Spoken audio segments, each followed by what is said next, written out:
Hi, ഞാൻ സുബിൻ. നമ്മളിൽ പലരും ബാങ്കുകളിൽ നിന്നും ഫിനാൻസ് കമ്പനികളിൽ നിന്നും housing loan, personal loan, vehicle loan ഇങ്ങനെയുള്ള ലോണുകളൊക്കെ എടുക്കുന്നവരാണ്. അപ്പോൾ ഈ സാഹചര്യത്തിൽ പലപ്പോഴും ബാങ്കുകാർ അല്ലെങ്കിൽ ഫിനാൻസ് കമ്പനിക്കാർ ഒരു ഇൻട്രസ്റ്റ് റേറ്റ് പറയും, അതിന്റെ EMI ഇത്രയാണ് എന്ന് പറയും. ഉദാഹരണത്തിന് 9% ആണ് ഇൻട്രസ്റ്റ് റേറ്റ്, നിങ്ങൾ ഈ അടയ്ക്കേണ്ട EMI 7,500 രൂപയാണ് എന്ന് പറയും.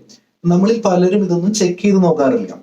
ഒരു പക്ഷേ നമ്മൾ ചെക്ക് ചെയ്തിരുന്നെങ്കിൽ നമ്മൾക്കറിയാം, ചിലപ്പോൾ 9% ഇൻട്രസ്റ്റ് റേറ്റിന് 7,500 രൂപ EMI വരുന്നില്ല, പകരം 7,300 രൂപയാണ് വരുന്നത്. അപ്പോൾ ബാക്കിയുള്ള 150 രൂപ മറ്റ് ചാർജുകളായിട്ടാണ് അവർ ഈടാക്കുന്നത്. ഇങ്ങനെയുള്ള കാര്യങ്ങൾ അറിയാനായിട്ട്, അല്ലെങ്കിൽ 7,500 രൂപ നമ്മൾ EMI അടയ്ക്കുകയാണെന്നുണ്ടെങ്കിൽ 9% അല്ല അതിന്റെ ഇൻട്രസ്റ്റ് റേറ്റ്, 9.25% ആണ്. എങ്ങനെയാണ് ഇത്തരം കാര്യങ്ങൾ ചെക്ക് ചെയ്ത് നോക്കുക എന്നാണ് നമ്മൾ ഇന്നത്തെ വീഡിയോയിൽ ഡിസ്കസ് ചെയ്യുന്നത്.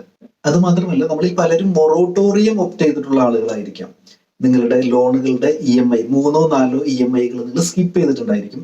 അപ്പോൾ ബാങ്ക് അല്ലെങ്കിൽ ഫിനാൻസ് കമ്പനിക്കാർ പറയുന്നത് നിങ്ങൾ സ്കിപ്പ് ചെയ്തിട്ടുള്ള 3-4 EMIക്ക് പകരം 8-10 EMI ഒക്കെ അടയ്ക്കണം എന്നാണ് അവർ പറയുന്നത്. ഇതൊക്കെ കറക്റ്റ് ആണോ എന്ന് നമുക്ക് എങ്ങനെ ചെക്ക് ചെയ്ത് നോക്കാം എന്നുകൂടിയാണ് നമ്മൾ ഇന്ന് ഡിസ്കസ് ചെയ്യുന്നത്. മറ്റൊരു കാര്യമുള്ളത്, നമ്മൾ പേഴ്സണൽ ലോൺ അല്ലെങ്കിൽ വെഹിക്കിൾ ലോൺ എടുക്കാനായിട്ട് പോകുമ്പോൾ ചിലർ പറയും 7% ഫ്ലാറ്റ് റേറ്റിന് ഇൻട്രസ്റ്റ് റേറ്റ് തരാം. മറ്റു ചില ആളുകൾ പറയും 13% ഡിമിനിഷിംഗ് റേറ്റിൽ ലോൺ തരാം. അപ്പോൾ എങ്ങനെയാണ്, ഇതിൽ ഏതാണ് കൂടുതൽ? നമ്മൾ അതിലാകെ കൺഫ്യൂഷൻ ആകും. 7% ഫ്ലാറ്റ് ആണോ, 13% ഡിമിനിഷിംഗ് ആണോ, ശരിക്കും കൂടുതലുള്ള ഇൻട്രസ്റ്റ് റേറ്റ് ഏതാണെന്ന് നമുക്ക് അറിയാനായിട്ട് സാധിക്കില്ല. നമ്മൾ അതിൽ കൺഫ്യൂസ്ഡ് ആവും.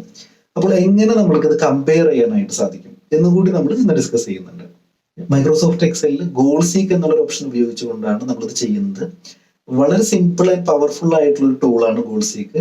നിങ്ങൾ അതിന്റെ ലോജിക്ക് കറക്റ്റ് ആയിട്ട് മനസ്സിലാക്കി കഴിഞ്ഞു കഴിഞ്ഞാൽ നിത്യജീവിതത്തിൽ ഒരുപാട് കാര്യങ്ങൾ നിങ്ങൾക്ക് ഗോൾ സീക്ക് ഉപയോഗിച്ചിട്ട് സോൾവ് ചെയ്യാനായിട്ട് സാധിക്കും. അപ്പോൾ ഇന്നത്തെ വീഡിയോയുടെ ഡെമോൺസ്ട്രേഷനിലേക്ക്, മൈക്രോസോഫ്റ്റ് എക്സലിലേക്ക് നമുക്ക് പോവാം. നമ്മൾ മൈക്രോസോഫ്റ്റ് എക്സലിൽ EMI എങ്ങനെയാണ് സെറ്റ് ചെയ്യുക എന്നാണ് നമ്മൾ നോക്കാനായിട്ട് പോകുന്നത്. ഒരു ഷീറ്റിൽ, മൈക്രോസോഫ്റ്റ് എക്സലിൻ്റെ പുതിയൊരു ഷീറ്റിൽ നമ്മൾ ഈ കാണുന്നത് പോലെ loan amount, interest rate, monthly rate, then 5 columns, month, principal, interest rate, EMI, balance. നിങ്ങളിങ്ങനെയൊന്ന് ടൈപ്പ് ചെയ്ത് വയ്ക്കുക. നമ്മളുടെ ലോൺ എമൗണ്ട് 5 lakhs rupees ആണ്. ദെൻ ഇൻട്രസ്റ്റ് റേറ്റ് നമ്മൾ അസ്യൂം ചെയ്യുന്നത് 9% ഇൻട്രസ്റ്റ് റേറ്റിനാണ്. ദെൻ മന്ത്ലി റേറ്റ് എന്ന് പറയുന്നത് 9% ഡിവിഷൻ 12 months, അത് 0.75% ആണ് മന്ത്ലി റേറ്റ് ആയിട്ട് നമുക്ക് വരുന്നത്. ദെൻ നമ്മളൊരു 60 month ലോണാണ് നമ്മൾ ഉദ്ദേശിക്കുന്നത്. കാർ ലോൺ അങ്ങനെയുള്ള ലോണുകൾ 60 മാസത്തെ ലോണുകളാണ്. ദെൻ നമ്മൾ ഡ്രാഗ് ചെയ്ത് 60 മാസത്തിലേക്ക് നമ്മൾ എത്തിക്കുന്നു. 60 months ആണ് നമ്മൾ എടുക്കുന്നത്. ദെൻ പ്രിൻസിപ്പൽ എമൗണ്ട് നമ്മൾ 5 lakhs ആണ് നമ്മൾ ലോൺ എമൗണ്ട് വന്നിരിക്കുന്നത്. നമ്മൾ സെൽ റെഫറൻസ് ആയിട്ട് കൊടുക്കുന്നു. ദെൻ ഇൻട്രസ്റ്റ് വരുന്നത് മന്ത്ലി ആണ് ഇൻട്രസ്റ്റ് വരുന്നത്. അതുകൊണ്ട് തന്നെ നമ്മളതിന് ഫോർമുല കൊടുക്കുന്നത് 5 lakhs ഇൻറ്റു മന്ത്ലി റേറ്റ് 0.75 എന്നാണ് നമ്മൾ കൊടുക്കുന്നത്. അവിടെ നിങ്ങൾ പ്രത്യേകം ശ്രദ്ധിക്കേണ്ടത്, നിങ്ങളത് കൊടുക്കുമ്പോൾ സെൽ റെഫറൻസ് കൊടുക്കാനായിട്ട് ശ്രദ്ധിക്കുക. കറക്റ്റായിട്ട് നമ്മൾ മന്ത്ലി ഇൻട്രസ്റ്റ് ആണ് കൊടുക്കുന്നത്. മന്ത്ലി ഇൻട്രസ്റ്റ് കൊടുക്കുമ്പോൾ 5 lakhs ഇൻറ്റു 0.75 ആണ് മന്ത്ലി ഇൻട്രസ്റ്റ് വരുന്നത്. അവിടെ നിങ്ങൾ കൊടുക്കുമ്പോൾ അത് $3 എന്നുള്ള കോൺസ്റ്റൻ്റ് ആയിട്ട്, ആ ഒരു സെല്ല് കോൺസ്റ്റൻ്റ് ആയിട്ട് വയ്ക്കാനായിട്ട് ശ്രമിക്കുക.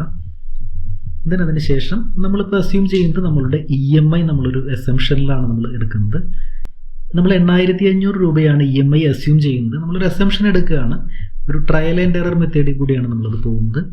ദെൻ അങ്ങനെയാണെന്നുണ്ടെങ്കിൽ ബാലൻസ് എമൗണ്ട് വരുന്നത് നമുക്ക് 5 ലക്ഷം രൂപയിൽ നിന്ന് 8,500 രൂപ നമ്മൾ EMI അടച്ചു കഴിഞ്ഞു. പക്ഷേ 3,750 രൂപ ഇൻട്രസ്റ്റ് ആയിട്ട് വന്നിട്ടുണ്ട്. അപ്പോൾ നമുക്ക് നെറ്റ് ബാലൻസ് നിൽക്കുന്നത് ഫോർമുല ഉപയോഗിച്ച് ദെൻ 4,95,250 രൂപയാണ് നമ്മളുടെ നെറ്റ് ബാലൻസ്. ഇനി ഒരു EMI അടച്ചു കഴിഞ്ഞാൽ നമുക്ക് ബാലൻസ് ആയിട്ട് വരുന്നത്. വീണ്ടും നമ്മൾ സെൽ റെഫറൻസ് ആയിട്ടാണ് ഫോർമുല കൊടുക്കുന്നത്. ദെൻ ബാലൻസ് 4,95,250 സെൽ റെഫറൻസ് കൊടുക്കുന്നു. ദെൻ പിന്നീട് നമ്മൾ ഇൻട്രസ്റ്റ് റേറ്റ് നമ്മൾ ജസ്റ്റ് ഡ്രാഗ് ചെയ്തിട്ടാണ് ഇടുന്നത്. ദെൻ നമ്മൾ EMI നമ്മൾ കൊടുക്കുന്നത് ഈക്വൽ ടു EMI തൊട്ട് മുമ്പിലത്തെ സെൽ റെഫറൻസ് ആണ് കൊടുക്കുന്നത്. അവിടെ പ്രത്യേകം ശ്രദ്ധിക്കണം, അത് അങ്ങനെ തന്നെ കൊടുക്കണം. ദെൻ നമ്മൾ ഡ്രാഗ് ചെയ്തിടുന്നു. ഇനി വളരെ സിമ്പിളാണ്. നമ്മൾ സെക്കൻഡ് റോ നമ്മൾ കംപ്ലീറ്റ്ലി സെലക്ട് ചെയ്തതിന് ശേഷം നമ്മളൊന്ന് ഡബിൾ ക്ലിക്ക് ചെയ്യുന്നു. ജസ്റ്റ് ഡബിൾ ക്ലിക്ക് ചെയ്താൽ അത് കംപ്ലീറ്റ്ലി ഓട്ടോ ഫില്ലായിട്ട് നമ്മളുടെ EMI ടേബിൾ നമുക്ക് കാണാം. അപ്പോൾ നിങ്ങളോട് പ്രത്യേകം ശ്രദ്ധിക്കേണ്ടത്, നോർമലി നമ്മളുടെ EMI കറക്റ്റ് ആണ് എന്നുണ്ടെങ്കിൽ നമ്മളുടെ 60ാമത്തെ ഇൻസ്റ്റാൾമെൻറ്റിൽ കറക്റ്റായിട്ട് അത് 0 ആയിരിക്കും. കാരണം 60ാമത്തെ ഇൻസ്റ്റാൾമെൻറ്റിൽ ഇനി പ്രത്യേകിച്ചൊന്നും അടയ്ക്കാനായിട്ടുണ്ടായിരിക്കുകയില്ല. പക്ഷേ ഇവിടെ 8500 രൂപ വെച്ച് നമ്മൾ EMI സെറ്റ് ചെയ്യുമ്പോൾ വീണ്ടും ബാലൻസ് വരികയാണ്. 1,41,735 രൂപ നമ്മൾ ബാലൻസ് വരികയാണ്. അത് കാരണം നമ്മളുടെ EMI കുറവാണ് എന്നാണ് അതിൻ്റെ അർത്ഥം. ദെൻ ഇനി നമുക്ക് എന്താണ് കറക്റ്റായിട്ടുള്ള EMI എന്ന് നമുക്കൊന്ന് നോക്കാം. അതിനാണ് നമ്മൾ ഗോൾ സീക്ക് ഓപ്ഷൻ നമ്മൾ ഉപയോഗിക്കുന്നത്. അതിനു മുമ്പ് നമ്മൾ മൗസ് പോയിൻ്റ് കഴ്സർ ആ സെല്ലിൽ, അവസാനത്തെ സെല്ലിൽ നമ്മൾ പ്ലേസ് ചെയ്യുക. പിന്നീട് നമ്മൾ ഡാറ്റ എന്നുള്ള മെനുവിൽ പോയിട്ട് വാട്ട് ഇഫ് അനാലിസിസിൽ ഗോൾ സീക്ക് സെലക്ട് ചെയ്യുക. ദെൻ അല്ലെങ്കിൽ നിങ്ങൾക്ക് എക്സലിൽ തന്നെ ഗോൾ സീക്ക് എന്നുള്ള സെർച്ച് ചെയ്യാനായിട്ട് സാധിക്കും.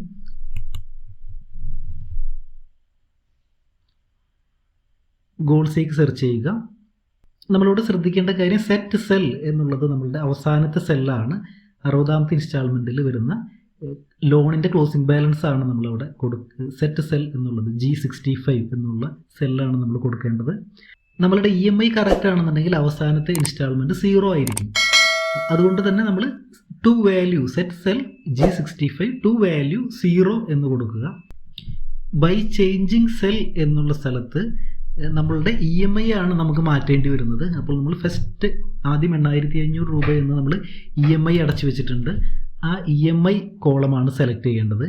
അതായത് F6 എന്നുള്ള കോളമാണ് സെലക്ട് ചെയ്യേണ്ടത്. ദെൻ നമ്മൾ ഓക്കെ കൊടുത്തു കഴിഞ്ഞ് കഴിഞ്ഞാൽ നമ്മളുടെ EMI കറക്റ്റായിട്ട് വരും. നമ്മളുടെ EMI 10,379 റുപ്പീസിൽ കറക്റ്റായിട്ട് 60ാമത്തെ ഇൻസ്റ്റാൾമെൻറ്റിൽ EMI 0 ആയിരിക്കും. ബാങ്ക് നിങ്ങളിൽ നിന്ന് കളക്ട് ചെയ്യുന്നത് 10,750 രൂപയാണ്. അപ്പോൾ എത്രയാണ് അതിൻ്റെ ഇൻട്രസ്റ്റ് റേറ്റ്? നമുക്കൊന്ന് വർക്കൗട്ട് ചെയ്ത് നോക്കാം.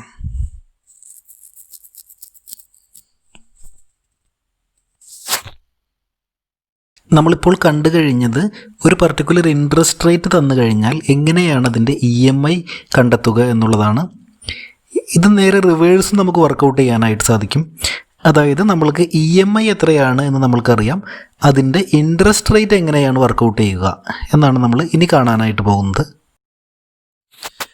നമ്മൾ തൊട്ട് മുൻപ് കണ്ട എക്സാമ്പിൾ തന്നെ എടുക്കാം. 9% ആണ് നമ്മളുടെ ഇൻട്രസ്റ്റ് റേറ്റ് പറഞ്ഞിരിക്കുന്നത്. ദെൻ 10,379 രൂപയാണ് നമ്മൾ EMI ആയി അതിൽ വർക്കൗട്ട് ചെയ്ത് വരുന്നത്. ബാങ്ക് നിങ്ങളിൽ നിന്ന് കളക്ട് ചെയ്യുന്നത് 10,750 രൂപയാണ്. അപ്പോൾ എത്രയാണ് അതിൻ്റെ ഇൻട്രസ്റ്റ് റേറ്റ്? നമുക്കൊന്ന് വർക്കൗട്ട് ചെയ്ത് നോക്കാം. അപ്പോൾ തീർച്ചയായിട്ടും അതിൻ്റെ ഇൻട്രസ്റ്റ് റേറ്റ് കൂടുതലായിരിക്കും. അപ്പോൾ ബാങ്ക് പറയുന്ന അല്ലെങ്കിൽ ഫിനാൻസ് കമ്പനി പറയുന്ന 9% അല്ല അതിൻ്റെ ഇൻട്രസ്റ്റ് റേറ്റ്, അതിൽ കൂടുതലാണ്. എങ്ങനെയാണ് നമ്മൾക്ക് ഇൻട്രസ്റ്റ് റേറ്റ് കണ്ടുപിടിക്കാനാവുക എന്ന് നമുക്ക് നോക്കാം. നമ്മൾ EMI കൊടുത്തിരുന്ന സ്ഥലത്ത് 10,750 അപ്ഡേറ്റ് ചെയ്യുക. ഓട്ടോമാറ്റിക്കലി സെൽ റെഫറൻസ് ഉള്ളത് കാരണം എല്ലാ റോസും അത് 10,750 ആയിട്ട് അപ്ഡേറ്റ് ചെയ്തിട്ടുണ്ടായിരിക്കും. ദെൻ നമ്മളുടെ EMI നമ്മളുടെ അവസാനത്തെ 60 ഇൻസ്റ്റാൾമെൻറ്റ് കഴിയുമ്പോൾ അത് 0-യിലല്ല എത്തി നിൽക്കുന്നത്, അവിടെ മൈനസ് ഫിഗറാണ്. കാരണം നിങ്ങൾ കൂടുതൽ എമൗണ്ട് അടച്ചിട്ടുണ്ട്. അപ്പോൾ ഈ 10,750 എങ്ങനെയാണ്, നമുക്ക് ഗോൾ സീക്കിൽ തന്നെ പോകാം. ദെൻ സെറ്റ് സെൽ കൊടുക്കുക. അവസാനത്തെ സെല്ല് തന്നെ 0 ആയിട്ട് കൊടുക്കുക. പക്ഷേ ഇപ്പോൾ നമ്മൾ ചേഞ്ച് ചെയ്യുന്നത് EMIക്ക് പകരം നമ്മളുടെ ഇൻട്രസ്റ്റ് റേറ്റ് ആണ് ചേഞ്ച് ചെയ്യുന്നത്. അപ്പോൾ ഇൻട്രസ്റ്റ് റേറ്റ് ചേഞ്ച് ചെയ്യുമ്പോൾ അത് നമ്മൾക്ക് കാണാം 10.51% അത് ടാലി ആവുന്നത്. അപ്പോൾ 10,750 രൂപ നിങ്ങൾ ഇൻസ്റ്റാൾമെൻ്റ് ആയിട്ട് അടയ്ക്കുകയാണെങ്കിൽ അതിൻ്റെ ഇൻട്രസ്റ്റ് റേറ്റ് വരുന്നത് 10.51% ആണ്. ഇനി നമ്മൾ നോക്കുന്നത്, നമ്മൾ മൊറോട്ടോറിയം ഒപ്റ്റ് ചെയ്ത് കഴിഞ്ഞാൽ എത്ര EMI കൂടുതൽ അടയ്ക്കേണ്ടി വരും എന്ന് നമ്മൾക്ക് തന്നെ എങ്ങനെ ചെക്ക് ചെയ്യാമെന്നാണ് നമ്മൾ നോക്കുന്നത്. നമ്മളുടെ EMI ടേബിൾ നമ്മൾ ഓൾറെഡി മുൻപ് നമ്മൾ സെറ്റ് ചെയ്ത് വെച്ചിട്ടുണ്ട്. നമ്മൾ ലോൺ എമൗണ്ട് 5 lakhs ആണ് വരുന്നത്, ഇൻട്രസ്റ്റ് റേറ്റ് 9%, EMI 10,379 ആണ് വരുന്നത്. 12 EMI നിങ്ങൾ ഒരു വർഷം നിങ്ങൾ EMI അടച്ചു കഴിഞ്ഞു. അപ്പോൾ നിങ്ങൾ 2020 ഏപ്രിൽ മുതൽ 2020 സെപ്റ്റംബർ വരെയുള്ള 6 EMI നിങ്ങൾക്ക് അടയ്ക്കാനായിട്ട് സാധിച്ചിട്ടില്ല. അപ്പോൾ ഏപ്രിൽ മുതൽ സെപ്റ്റംബർ വരെയുള്ള EMI ഇതാണ് നിങ്ങൾ സ്കിപ്പ് ചെയ്തിരിക്കുന്നത്. നിങ്ങൾ ജസ്റ്റ് ഒരു കാര്യം ചെയ്യേണ്ടത്, നിങ്ങൾ ആ EMI നമ്മൾ ഓൾറെഡി EMI ടേബിൾ സെറ്റ് ചെയ്ത് വെച്ചിട്ടുണ്ട്. അപ്പോൾ ആ 6 EMI സെലക്ട് ചെയ്തിട്ട് അത് ജസ്റ്റ് അത് ഡിലീറ്റ് ചെയ്ത് കളയുക. ദെൻ ഇനി നിങ്ങൾ ചെയ്യേണ്ടത് നിങ്ങളുടെ EMI അതിന് ശേഷം 18-19 ഇൻസ്റ്റാൾമെൻറ്റ് മുതൽ നിങ്ങൾ EMI അടയ്ക്കുകയാണ്. അപ്പോൾ ഈസിക്കൽ ടു ദെൻ മുമ്പത്തെ 10,379 നമ്മളുടെ EMI വരുന്നത്. അത് സെൽ റെഫറൻസ് കൊടുക്കുക, അല്ലെങ്കിൽ 10,379 എന്ന് നിങ്ങളവിടെ ടൈപ്പ് ചെയ്ത് കൊടുക്കുക.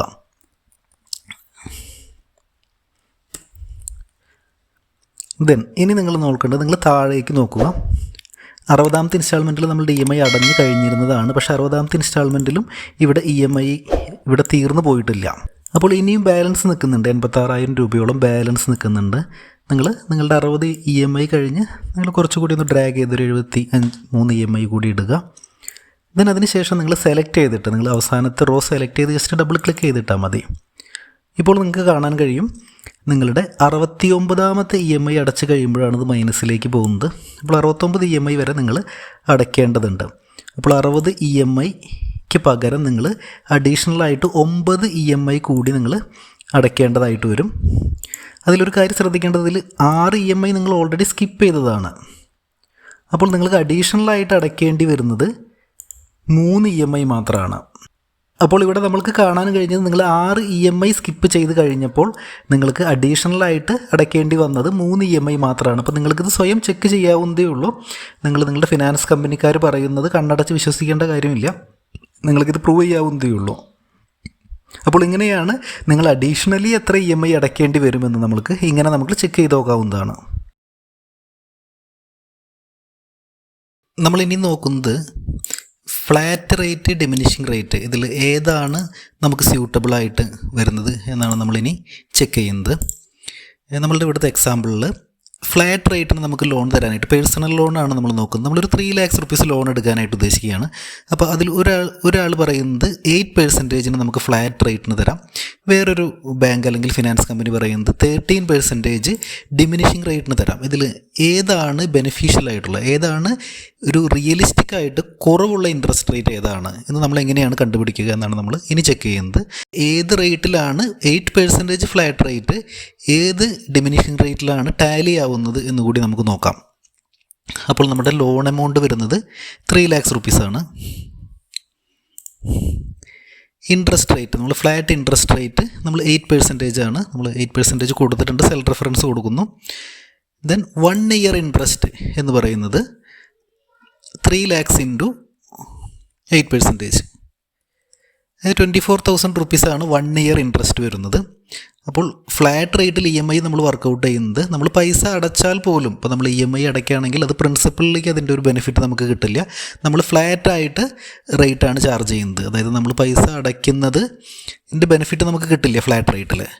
അപ്പോൾ ലോൺ പീരീഡ് വരുന്നത് നമ്മൾ 3 years ആണ് ലോൺ പീരീഡ് ഉദ്ദേശിക്കുന്നത്. അപ്പോൾ ഇൻ മന്ത്സ് വരികയാണെന്നുണ്ടെങ്കിൽ 3 years into 12 months ആണ് വരുന്നത്, 36 months ആണ് വരുന്നത്. അപ്പോൾ ടോട്ടൽ ഇൻട്രസ്റ്റ് എന്ന് പറയുന്നത് നമുക്കറിയാം, ഒരു വർഷത്തേക്ക് 24,000 രൂപയാണ് വരുന്നത്. അപ്പോൾ 3 വർഷത്തേക്ക് വരുന്നത് 24,000 into 3 ആണ് വരുന്നത്. 72,000 rupees ആണ് നമുക്ക് ഇൻട്രസ്റ്റ് വരുന്നത്. അപ്പോൾ 3 lakhs rupees നമ്മൾ ലോൺ എടുത്തിട്ടുണ്ട്. നമുക്ക് 72,000 രൂപ നമ്മളതിൻ്റെ ഇൻട്രസ്റ്റും അടയ്ക്കണം ഫ്ലാറ്റ് റേറ്റിൽ. ദെൻ ടോട്ടൽ നമ്മൾ അടയ്ക്കേണ്ട പൈസ 3 lakhs plus 72,000. 3,72,000 ആണ് നമ്മൾ അടയ്ക്കുന്നത്. അപ്പോൾ EMI എന്ന് പറയുന്നത് ഈ 3,72,000 36 months ആണ്. 3 വർഷം കൊണ്ടാണ് നമ്മൾ അടയ്ക്കേണ്ടത്, 36 മാസങ്ങളായിട്ട്. അപ്പോൾ 36 കൊണ്ട് ഡിവൈഡ് ചെയ്യേണ്ടതാണ് നമ്മുടെ EMI ആയിട്ട് വരുന്നത്. ഇങ്ങനെയാണ് ഫ്ലാറ്റ് റേറ്റിൽ EMI കണ്ടുപിടിക്കേണ്ടത്. എങ്ങനെയാണ്? അപ്പോൾ നമ്മളുടെ EMI 10,333.33 രൂപയാണ് നമ്മൾ മന്ത്ലി അടയ്ക്കേണ്ടത് 8% ഇൻട്രസ്റ്റ് റേറ്റിന്. ഇനി നമുക്ക് ഡിമിനിഷിങ് റേറ്റ്, ഇതിൻ്റെ ഈക്വലൻ്റ് ആയിട്ടുള്ള ഡിമിനിഷിങ് റേറ്റ്, അതായത് 8% ഫ്ലാറ്റ് റേറ്റ് ആണെന്നുണ്ടെങ്കിൽ എത്രയായിരിക്കും അതിൻ്റെ ഈക്വലൻ്റ് ആയിട്ടുള്ള ഡിമിനിഷിങ് റേറ്റ് എന്ന് നമുക്കൊന്ന് നോക്കാം. 3 lakhs ആണ് നമ്മളുടെ ലോൺ എമൗണ്ട് വരുന്നത് നമ്മുടെ EMI ടേബിൾ സെറ്റ് ചെയ്യുന്ന സ്ഥലത്ത്. ദെൻ ഇൻട്രസ്റ്റ് റേറ്റ്, നമ്മൾ ഡിമിനിഷിങ് ഇൻട്രസ്റ്റ് റേറ്റ് ആണ് നമ്മൾ വർക്കൗട്ട് ചെയ്യേണ്ടത്. നമ്മൾ മുൻപ് പറഞ്ഞതുപോലെ നമ്മളൊരു അസംഷനിൽ നമുക്ക് 13% ഇൻട്രസ്റ്റ് റേറ്റ് നമുക്ക് കൊടുത്തു നോക്കാം. ദെൻ മന്ത്ലി റേറ്റ് വരുന്നത്, ദെൻ ഇത് ഡിവിഷൻ 12 1.08% ആണ്. നമ്മളിതൊരു അസംഷനിലാണ് പോകുന്നത്. നമുക്കത് ഗോൾ സീക്ക് വഴി നമുക്ക് എക്സാക്ട് റേറ്റ് എത്രയാണെന്ന് നമുക്ക് വർക്കൗട്ട് ചെയ്യാം. ദെൻ ഇൻട്രസ്റ്റ് വരുന്നത് 3 lakhs ഇൻറ്റു മന്ത്ലി റേറ്റ്. അത് മന്ത്ലി റേറ്റ് ഇടുമ്പോൾ നമ്മൾ ഫംഗ്ഷൻ കീ F4 പ്രസ് ചെയ്ത് അത് കോൺസ്റ്റൻ്റ് ആക്കാനായിട്ട് നോക്കണം. $D $3 എന്നുള്ള സൈൻ വരാനായിട്ട് നോക്കാം. ദെൻ EMI വരുന്നത് നമുക്കിവിടെ അറിയാം. EMI എത്രയാണെന്ന് നമുക്കറിയാം. 10,333.33 തന്നെയാണ് നമ്മൾ EMI ആയിട്ട് അടയ്ക്കുന്നത്. ദെൻ ബാലൻസ് എമൗണ്ട് വരുന്നത് നമ്മൾ പ്രിൻസിപ്പലിൽ നിന്ന് നമ്മൾ EMI അടയ്ക്കുന്നു. ദെൻ ഇൻട്രസ്റ്റ് കൂടി നമുക്ക് കൂടുതലായിട്ട് വരും. ദെൻ അപ്പോൾ ബാലൻസ് വരുന്നത് 2,92,000 സംതിങ് ആണ് വരുന്നത്. സെൽ റെഫറൻസ് ആണ് കൊടുക്കുന്നത് നമ്മൾ മുൻപ് ചെയ്തതുപോലെ. ദെൻ ഇൻട്രസ്റ്റ് നമ്മൾ ജസ്റ്റ് ഡ്രാഗ് ചെയ്തിടുന്നു. EMI നമ്മൾ സെൽ റെഫറൻസ് ആയിട്ട് ഈക്വൽ ടു പ്രീവിയസ് സെല്ല് കൊടുക്കുന്നു. ദെൻ ഇനി നമ്മൾ ബാലൻസ് കോളം നമ്മൾ ഡ്രാഗ് ചെയ്തിടുന്നു. ഇനി നമ്മളത് സെലക്ട് ചെയ്തിട്ട് ഈ 4 റോ സെലക്ട് ചെയ്തിട്ട് ജസ്റ്റ് നമ്മൾ ഡബിൾ ക്ലിക്ക് ചെയ്യുന്നു. അപ്പോൾ EMI ഇത് മൈനസാണ് വരുന്നത്.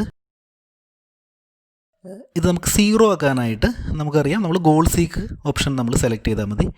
നമ്മൾ ഡാറ്റയിൽ നമ്മൾ EMI കറക്റ്റ്, നമ്മളുടെ ഇൻട്രസ്റ്റ് കറക്റ്റ് ആണെന്നുണ്ടെങ്കിൽ നമ്മളുടെ അവസാനത്തെ ഇൻസ്റ്റാൾമെൻറ്റ് കഴിയുമ്പോൾ 36 ഇൻസ്റ്റാൾമെൻറ്റ് കഴിയുമ്പോൾ അത് എമൗണ്ട് 0 ആവേണ്ടതാണ്. 0 ആവുന്നില്ല. നമ്മൾ ഗോൾ സീക്കിൽ വാട്ട് ഇഫ് അനാലിസിസിൽ ഗോൾ സീക്ക് സെലക്ട് ചെയ്യുന്നു. ദെൻ അവസാനത്തെ സെൽ 36 ഇൻസ്റ്റാൾമെൻറ്റ് കഴിയുമ്പോഴുള്ള സെല്ല് സെറ്റ് സെൽ ടു 0. നമുക്കിപ്പോൾ ഇവിടെ അറിയേണ്ടത് നമുക്ക് EMI എത്രയാണെന്ന് നമുക്കറിയാം. അതുകൊണ്ട് തന്നെ നമ്മളുടെ ഇൻട്രസ്റ്റ് റേറ്റ് ആണ് നമുക്ക് എത്രയാണ് അറിയേണ്ടത്. ദെൻ ഇൻട്രസ്റ്റ് റേറ്റിൽ നമ്മൾ സെല്ല് ക്ലിക്ക് ചെയ്യുന്നു. ദെൻ നമ്മൾ by changing cell interest rate okay click ചെയ്യുന്നു. ദെൻ ഇപ്പോൾ നമ്മൾക്ക് കാണാം 14.55% ഇത് ടാലി ആയിരിക്കുന്നത്. 10,333 രൂപ EMIക്ക് 0 ആവുന്നു. അപ്പോൾ അതിൻ്റെ അർത്ഥം 8% ഫ്ലാറ്റ് റേറ്റ് എന്ന് പറഞ്ഞാൽ 14.55% ഡിമിനിഷിങ് റേറ്റിലാണ് അത് ടാലി ആവുന്നത്. അപ്പോൾ നിങ്ങളുടെ അടുത്ത് ഒരാൾ ഡിമിനിഷിങ് റേറ്റ് 13% തരാമെന്ന് പറയുകയാണെങ്കിൽ തീർച്ചയായിട്ടും അത് ലാഭമാണ്. 14.55% വരെ 14% വരെ നിങ്ങൾക്ക് ഡിമിനിഷിങ്ങിലേക്ക് പോകുന്നതാണ് ലാഭം. അപ്പോൾ 8% ഫ്ലാറ്റ്. ദെൻ നമുക്ക് എങ്ങനെ കമ്പയർ ചെയ്യാം, നമുക്ക് ഫ്ലാറ്റ് റേറ്റും ഡിമിനിഷിങ് റേറ്റുകളും തമ്മിൽ എങ്ങനെ കമ്പയർ ചെയ്യാമെന്നാണ് നമ്മൾ ഇപ്പോൾ നോക്കിയത്. ഇവിടെ നമ്മൾ കണ്ടത് 8% flat rate is equal to 14.55% of diminishing rate എന്നാണ് നമ്മൾ കണ്ടത്. അപ്പോൾ അതിന് മുകളിൽ ഡിമിനിഷിങ് റേറ്റ് വരികയാണെങ്കിൽ മാത്രമാണ് നിങ്ങൾക്ക് നഷ്ടമുള്ളത്. 14% വരെ നിങ്ങൾക്ക് ഡിമിനിഷിങ്ങിൽ പോകാം 8% ഫ്ലാറ്റ് ആണെന്നുണ്ടെങ്കിൽ. ഇൻകം ടാക്സിനെ കുറിച്ചും പേഴ്സണൽ ഫിനാൻസിനെ കുറിച്ചുമുള്ള മറ്റ് വീഡിയോസ് കാണാനായിട്ട് നമ്മുടെ ചാനൽ സബ്സ്ക്രൈബ് ചെയ്യുക. പുതിയ വീഡിയോസിന്റെ അപ്ഡേറ്റ്സ് ലഭിക്കാനായിട്ട് നോട്ടിഫിക്കേഷൻ ബട്ടൺ പ്രസ് ചെയ്യുക. നമ്മൾ ഡിസ്കസ് ചെയ്തതിനെ കുറിച്ച് നിങ്ങൾക്ക് എന്തെങ്കിലും സംശയങ്ങൾ ഉണ്ടെങ്കിൽ നിങ്ങൾക്ക് കമന്റ് ബോക്സിൽ മെൻഷൻ ചെയ്യാം. ഡിസ്ക്രിപ്ഷനിൽ ചാനലിന്റെ വാട്സ്ആപ്പ് നമ്പർ കൊടുത്തിട്ടുണ്ട്, നിങ്ങൾക്ക് അതിലേക്ക് മെസ്സേജ് അയക്കാം. ഇതുപോലുള്ള മറ്റൊരു വീഡിയോ ആയിട്ട് വീണ്ടും കാണാം. Thanks for watching.